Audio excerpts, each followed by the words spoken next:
I want to make sure that I'm teaching you guys what the marketplace demands.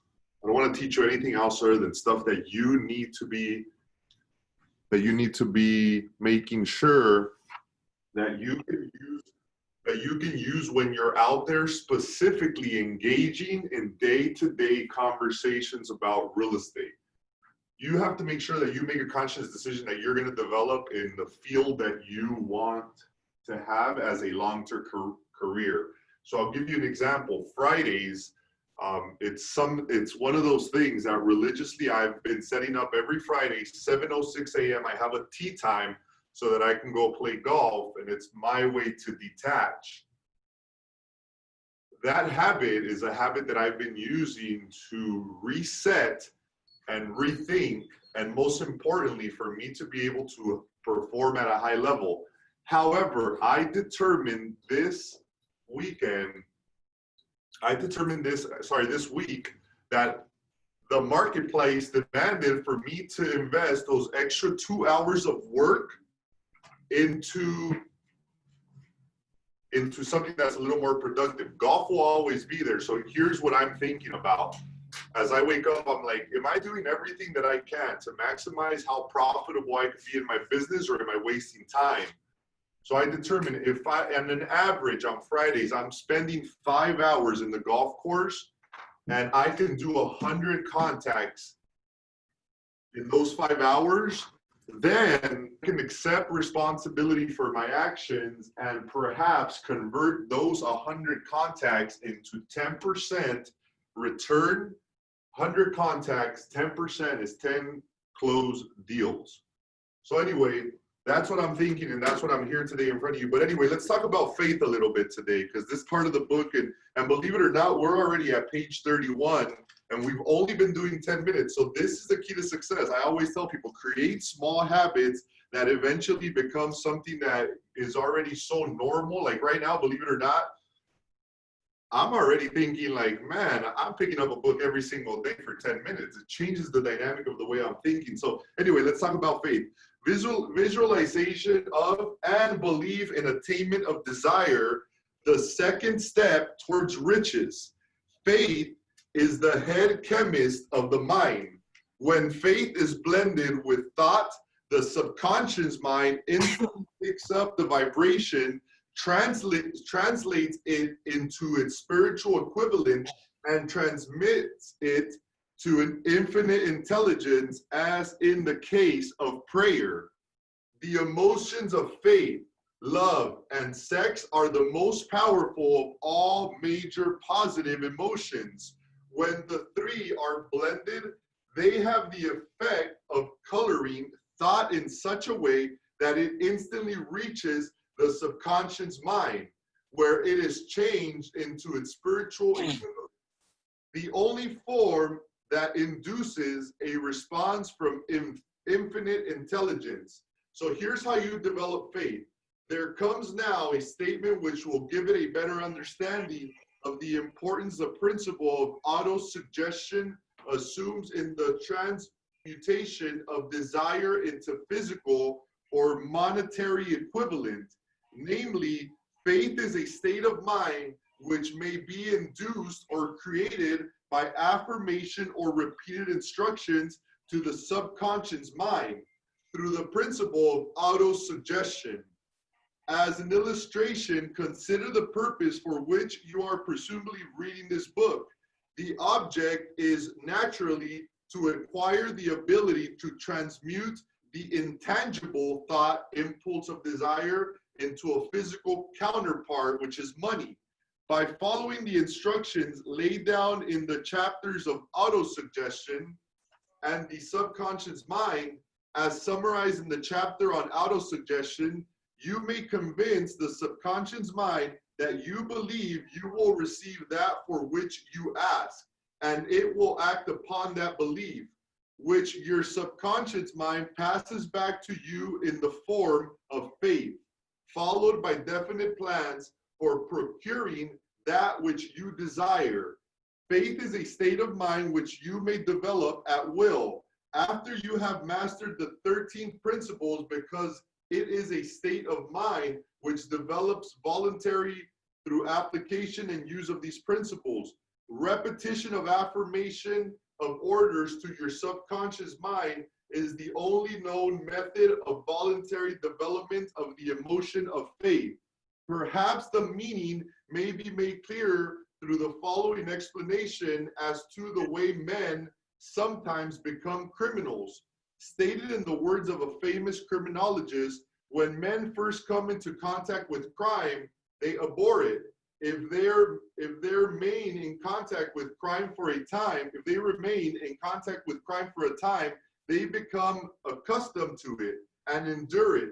If they remain in contact with it for long enough, they finally embrace it and they become influenced by it. This is the equivalent of saying that any impulse of thought, which is repeatedly passed on to the subconscious mind, finally accepted and acted upon by the subconscious mind, which proceeds to translate that impulse into physical equivalent by the most practical procedure available. In connection with this, consider again the statements, all thoughts which have been emotionalized, given feeling, and mixed with faith, begin immediately to translate themselves into their physical equivalent or counterpart.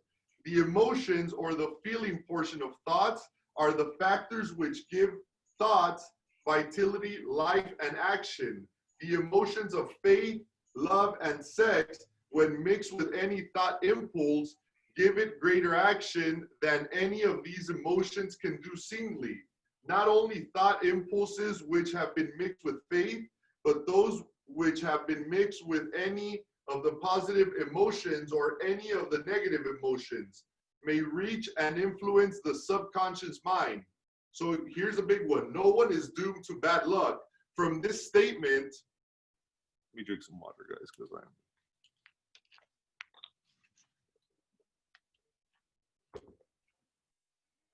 I want to announce to you guys just a quick break. I've lost 6.6 pounds in the last 3 days. So today's 4th day. I know, it's crazy.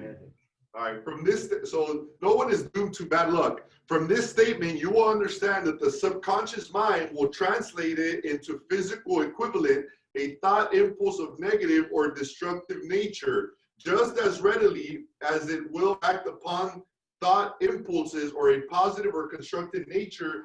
This accounts for the strange phenomenon which so many millions of people experience, referred to as misfortune or bad luck.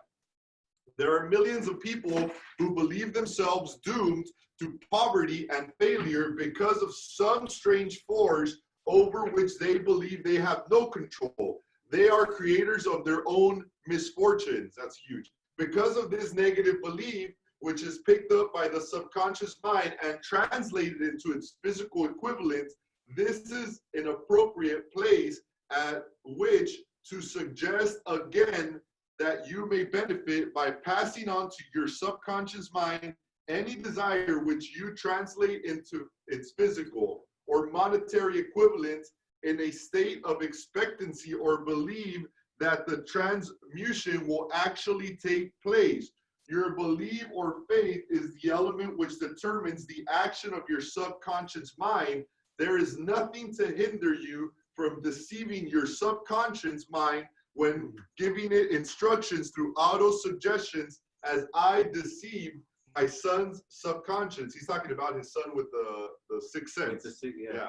To make this deceit more realistic, conduct yourself just as you were if you were already in possession of material thing which you are demanding. When you call upon your subconscious mind, the subconscious mind will transmute it into physical equivalent by the most direct and practical media available. Any order which is given to its state of belief or faith, that order will be carried out.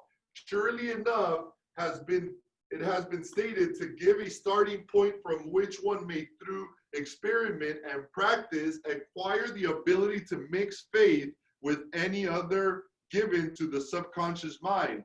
Perfection will come through practice. It cannot come by merely reading instructions. It is essential for you to encourage the positive emotions and as dominating forces of your mind, and discourage and eliminate negative emotions. A mind dominated by positive emotions becomes favorable above for a state of mind known as faith.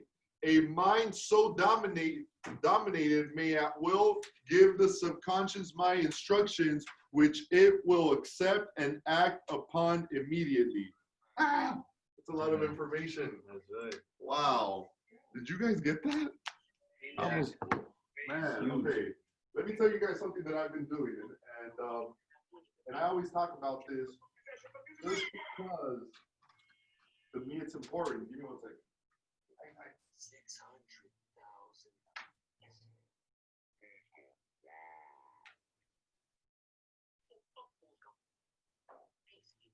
What the fuck is that? Shut the music up.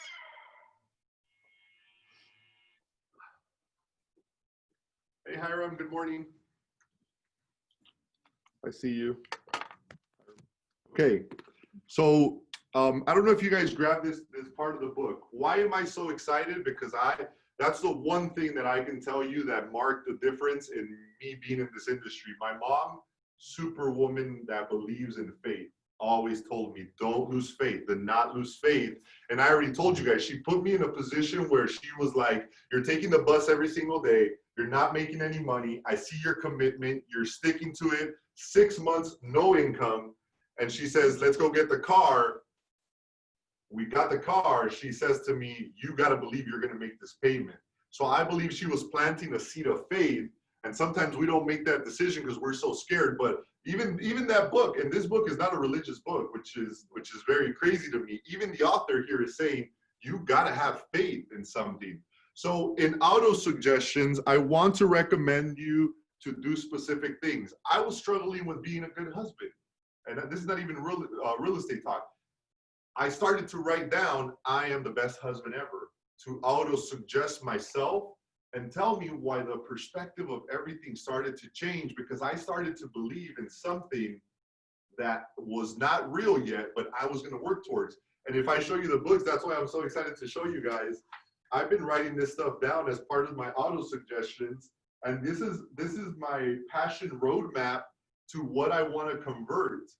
The home that I live in, that was all auto suggestions. I didn't know how I was going to make it happen. I just knew it was going to happen. And the people that weren't here, and I don't think any of you guys were here 2-3 years ago. You were, yeah, you were. Yeah. So in my whiteboard, I had the house, and it was there, and it was there forever. So every day I would wake up and I would auto suggest to myself, you live in lot 66. You live in lot 66. You live here already.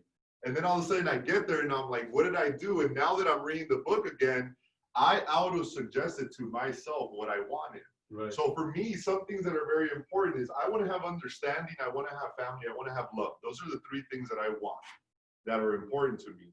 So I need to make sure that I auto-suggest. So now let's switch gears a little bit. Let's talk about real estate.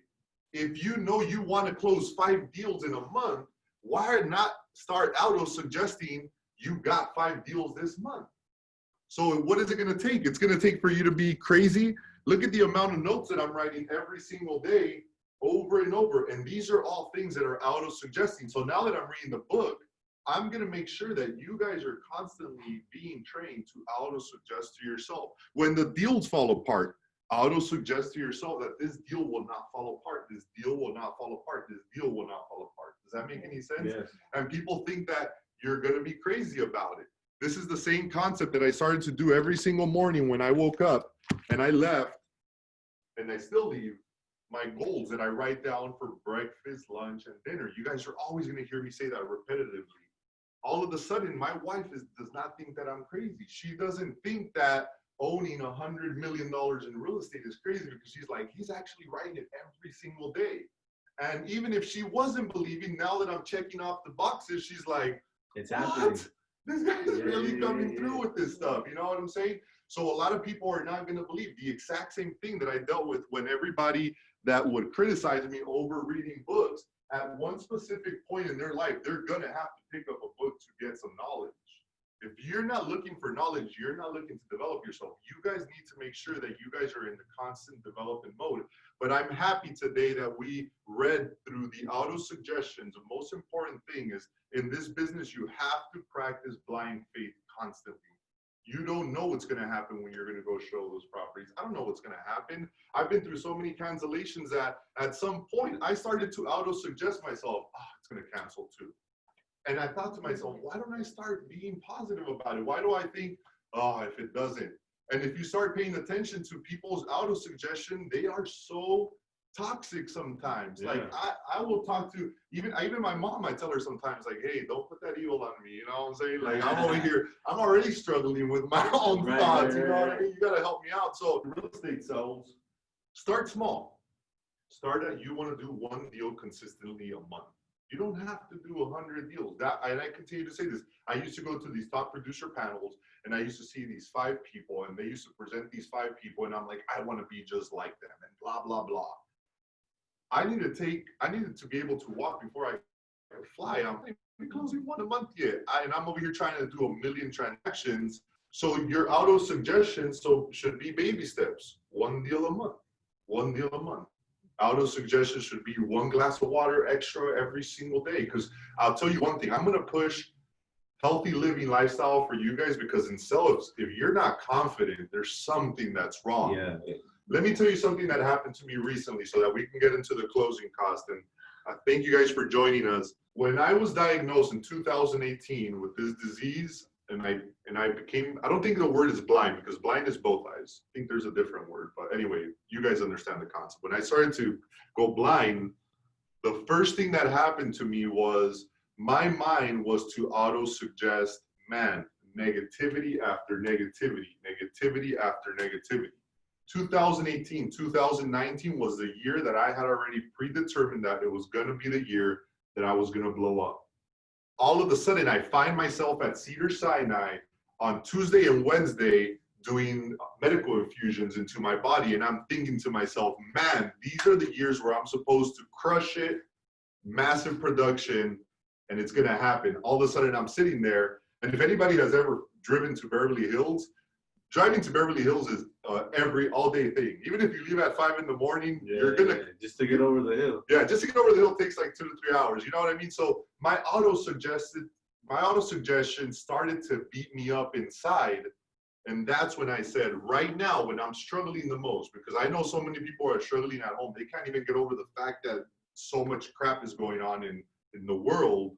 I started to get all these negative suggestions, and I told myself, look, you're going to start to auto-suggest and declare that you have a victory over this disease. Does that make any sense? Yeah. 3 surgeries after, my biggest struggle when I was able to see again, because I could see again and I still have to auto-suggest myself, was that I couldn't see. I would look at people and I would be like, man, I cannot believe I could see you again from like a normal perspective. I still struggle with it right now. I wake up thinking in the morning, am I going to go back to this? Am I being attacked again by the disease? Am I going to go blind again? And then I have to remember myself, Jesse, your auto-suggestions. Well, it got so bad that at nighttime, my brain would not shut off. And I'm going to show you guys what I did, because I was going crazy. Literally, I was like, I would go places and I would just sit there and I would tell my wife, like, am I tripping? I could see again, and it's crazy. And then my mind would play tricks on me, and my mind would then tell me, you can't see. And then again, I would go blind. And it was just like my mind doing so many things. Yeah, it's powerful. It's super powerful, yeah. So I started to read about auto-suggestions. And I started to tell my mind every single morning that I was healed. In the morning, I would start to feel better. Now at night, when I go to sleep, I have to play auto suggestions, and I'll show you guys for the people that are watching online. These are the auto suggestions that I listen to every morning. And they're not spiritual or anything, but this is just a way to feed the subconscious. I'm constantly telling my body, I'm healthy, I'm healthy, I'm healthy, I'm healthy. I'm constantly telling my body, I'm okay, I can see everything's good.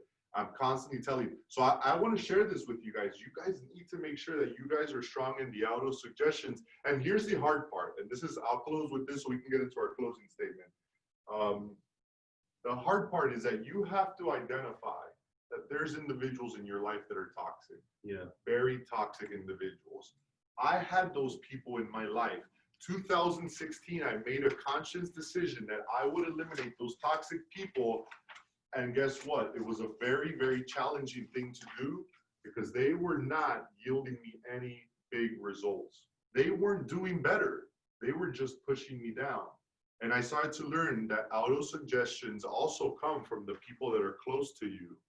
So some people that I couldn't get rid of in my life, I had to really have a meeting with them. And I told them, hey, I want you to know that we need to make sure that we're teaching our children positivity. We get in the car after we go to somebody's house. We're not talking about all the negative stuff that we saw. Did you see this? Did you see that? No, we're talking about like, yeah, wow, it was such a great environment. We got together. We have to start catching ourselves when it comes down to what we're telling other people, make sure it's positive. Use this for your family, use this for yourselves, and I guarantee you that your sales production will go up. I'm just telling you guys, it's so important for you guys to have that. This is something that, and now why am I saying all this stuff? Because I always have the burden of saying, I cannot follow a specific training program that someone sets and they think they're going to be successful. I just got to talk about what works for me personally because I have a proven track record. Does that make sense? And that's what I want you guys to know these things. 70% of the people you guys work with are never going to pick up the book Think and Grow Rich. And wait till we graduate from Think and Grow Rich. Then I'm gonna ask you guys to read Outwitting the Devil, and that one's a powerful book because that one teaches you on how your mind controls 90% of the actions that you take, and it's very simple. But we're breaking habits, and I'm excited to be here. Anyway, if you guys have, I know Hiram, you got your closing statement yesterday, and you probably have it with you. Juan, I asked David to email it to you, so you guys can go to the second page of it. Or actually, let's wrap up on the inspection cost and appraisal cost. This is something that's very important. You guys need to have a clear understanding that you guys need to tell your consumer from the beginning part of the transaction that there's going to be an appraisal cost and there's going to be a home inspection cost. Those are two things that we've implemented here at Global Premier Properties because we think it's important for the client to have full disclosure of what they're buying. And yes, there is cases where the client will completely decline, but at that point in time, you need to make sure that you talk to Estrella so that the client is signing a waiver. And in that waiver, it clearly states, we are not opting in to getting a home inspection report. Let me tell you the reason why, and I'll break it down real quick. If you don't suggest a home inspection report, something happens to the property, guess whose fault it is? Yours. Yours. If you advise them against a home inspection report because you think you can do the home inspection report just by looking at stuff, guess who's at fault? You are. Want you guys to understand this. So that's a very, very home inspection average cost that I put here of $450. It's usually less. Now write something down on that piece of paper. Septic tank, electrical inspections, roof inspections. I'll slow down so you guys can get it. Septic tank, roof, electrical, plumbing, because this is the thing this is a mistake that everybody makes when they're doing these type of transactions. And I have 7 minutes to go over it because I want you guys to really block prospecting. I shared with you guys, I should be golfing right now, but the marketplace demands that I work right now. So I'm gonna pay the price now. And eventually I'll be able to make enough sales to go to Pebble Beach and pay a $5,000 round of golf. Does that make sense? That's right. Like it's about quality. We're working on the quality. So, right, did you guys already get plumbing, electrical? And this is important to this, especially you're transacting so much right now. You need to make sure that this is always, okay, so they get the inspection report. Right here we have an estimated cost of $450. Well, it could be more than that because the home inspection and the home inspector typically is just a person that's doing a visual inspection. They did not have a certification for a lot of these items that I've mentioned to you guys. So here's what I like to do. I like to go through the report and I like the customer to go through the report. And then if there's a plumbing issue, I tell the customer, hey, this guy's not a plumber. You might want to hire a plumber. get on the phone with a plumbing company, and guess what? You're wrong. You have to provide 3 plumbing service providers for them to select. I know it gets tricky. I know it's a lot of work, and I know it's normal to try to half-ass what you're doing for the customer and send them a plumber that you already know. I've done it. I do it all the time. But the proper way to do it is that you need to. Yesterday, I got a phone call by Mrs. Gonzalez. Mrs. Gonzalez says to me, Jesse, we're so happy. Everything's good.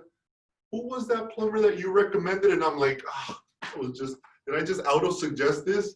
Because now she's calling me about the plumber that I recommended, and now I'm on the hook. So now that's why I'm telling you guys, 3 plumbers. We have to find 3 plumbers and tell them, hey, here, take a selection. Even the big banks are doing it. Before at the banks, they used to be able to tell you, hey, you know what? Here's a real estate agent that you can work with. Now they tell you, here's 3 real estate agents that you can work with. It's just part of the Dodd-Frank regulation that Barack Obama signed in 2011. But they have to be with license. They have to be licensed and they have to be bonded. Yeah, so that's another good point. 3 vendors. Not, 3 vendors, not, yeah. not any people like my family, it's a family, but they don't have a license. They not to go check. You know what? And in the coaching part of this, where I tell you to develop strategic alliances, I like to reach out to plumbers and be like, hey, I come with a lot of volume. So if you find out of any buyers or sellers, you need to be referring them to me.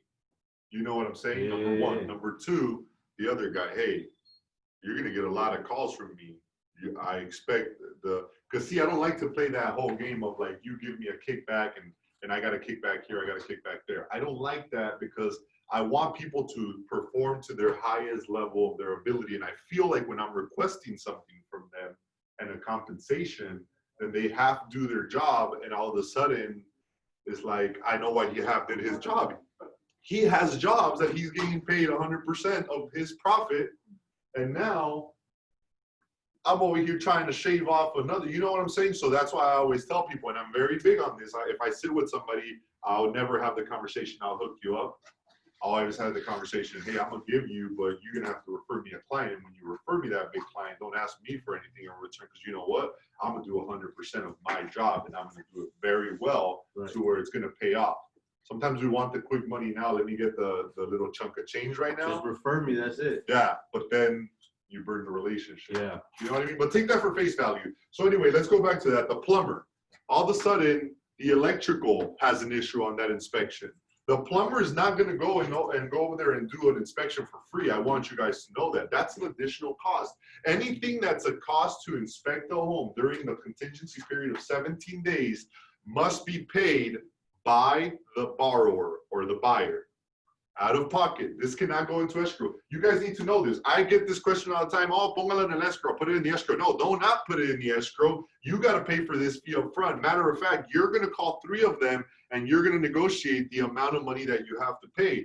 If you don't like it, then you're going to accept responsibility because you're going to waive the fact that you can inspect the property. Does that make any sense to you guys? 2 more minutes. Okay.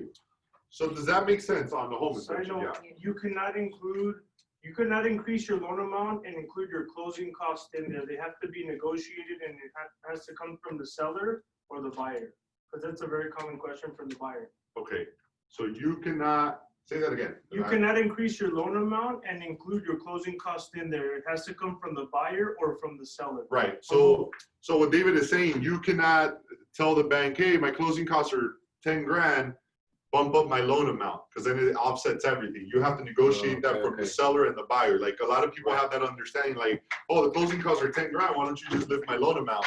You can't, because they go based on the appraised value. Right. Which is a whole other topic, and thank you for bringing that up. I will go 3 deep into that in the next few weeks. Yeah.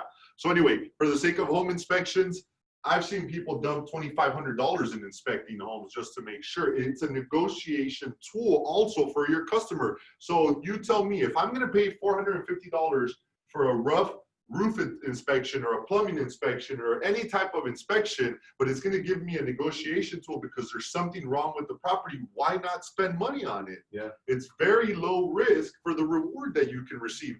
Obviously, the seller can decline all that stuff, but it's better for the client to understand. So that's the one thing that I would really, really focus on when you guys are explaining these things, is that there's two things that are up front, the home inspections, and then the other thing that's very important is the appraisal report. The appraisal report is extremely important. For the people that have cash, some cash buyers do not want the appraisal report. You guys need to get into the habit of dealing with the people that I'm gonna bring to the office that are gonna be buying cash. 90% of these people don't want to spend the appraisal report. They're already buying on projected resale value of the property. Does that make any sense to you guys? If it doesn't, I'll explain to you guys later. But 99.9% of the buyers that are financed require an appraisal by the lending institution, because they need to make sure that they're lending money on a property that's worth it. So you guys need to make a note for this in the paper. Every finance property has to go through a what? An appraisal. An appraisal. Something that's important that I need to mention. There's a FHA flip rule that applies. 3 months? Yes, 90-day flip rule. It's a 90-day flip rule. I would write that down too. That sometimes requires 2 appraisals, right? Yes, on FHA loans. On FHA loans, that requires 2 appraisals. You need to know that. You cannot get caught off guard because you don't know that a property was purchased to be flipped, sold before a 90-day period, and all of a sudden you're in an escrow where you have to wait just because you didn't do your due diligence. So it has to be 3 months? If the buyer is buying FHA, that's why it gets tricky, because everything is different. FHA loan flip. Yes, it's called the FHA flip rule. I would write that down, FHA flip rule. So the appraisal report in that fee is $450. I'm sorry, $505, it's written down. Sometimes it's $550, sometimes it's less. I would get into the habit of explaining to your customer, even if you're not providing this, that little presentation I just gave you guys value on, because they always want to ask that, I would put that as a part of my whole thing when I'm showing property. Oh, we really like this house, Jesse. We want to make an offer. Perfect. I want you to know that the next part of the process is for us to order your home inspections. Obviously, you're going to discuss the deposit, but we have to order your home inspections and your appraisal. Those are going to cost you about $1,000. I'm going to need you to provide your credit card or a check so it can get done. You guys need to make sure that you guys are doing it. Hiram, when you go out show a property this weekend, if they like it, you need to talk to them about the appraisal. They're going to have to pay for an appraisal report, and they're going to have to pay for a home inspection. Off the top, you need to make sure you guys are telling them. That's just a part of your presentation. Does that make any sense? Yes. So just to wrap it up, you look at page 2 of this, it gives you a specific breakdown of what the purchase price of what we were discussing was. You had sent this to Juan, right, David? This one? Yes. Yeah. The down payment amount, the loan amount, the interest rate, the monthly principal and interest, the homeowner's insurance, the property taxes, and the mortgage insurance. It gives you a combined, write this down, PITI. That's real estate lingo, PITI. If somebody ever says that to you, make sure that you're like, oh yeah, principal, interest, taxes, and insurance. So P is for principal, I is for interest, T is for taxes, and I is for insurance. PITI. Has anybody ever heard that term before? No. No, it's a lingo. It's great. That's why once you know the lingo, you're like, what's a PITI on that? Principal, interest, taxes, and insurance. That means total payment. You know what I'm saying? When I first started learning, I used to go around at my house. What's the PITI on that? What are you talking about? Oh, just yeah. Big boss dog. Yeah, like what is a PITI on that, baby? Like how much of that? How much is that dinner? What's a dinner's PITI? So that's super important and key for you guys to be successful. I hope this explanation of the closing costs was really broken down. Next, I'm going to have Catherine do a very, very simple video of her explaining to it. I've been having her upload these things onto the KV Core, onto our Facebook page. Look out for them because it's very, very important to our success. And again, for the people that are participating in hybrid, the people that are being given to you, are so hot that they might be getting to you cold, because a lot of these people are hitting our data at nighttime. You know what I mean? So the earlier you call them, the more you implant into their mind, like, I need to buy a house, and they're already probably on their way to work or whatnot. Does that make any sense? And I know you've been getting a lot of results with them. So I'm very, very happy that it's working for you. I know, Abraham, you've been doing some very good things. Hiram has some very solid beats. But anyway, let's do our affirmations. So that we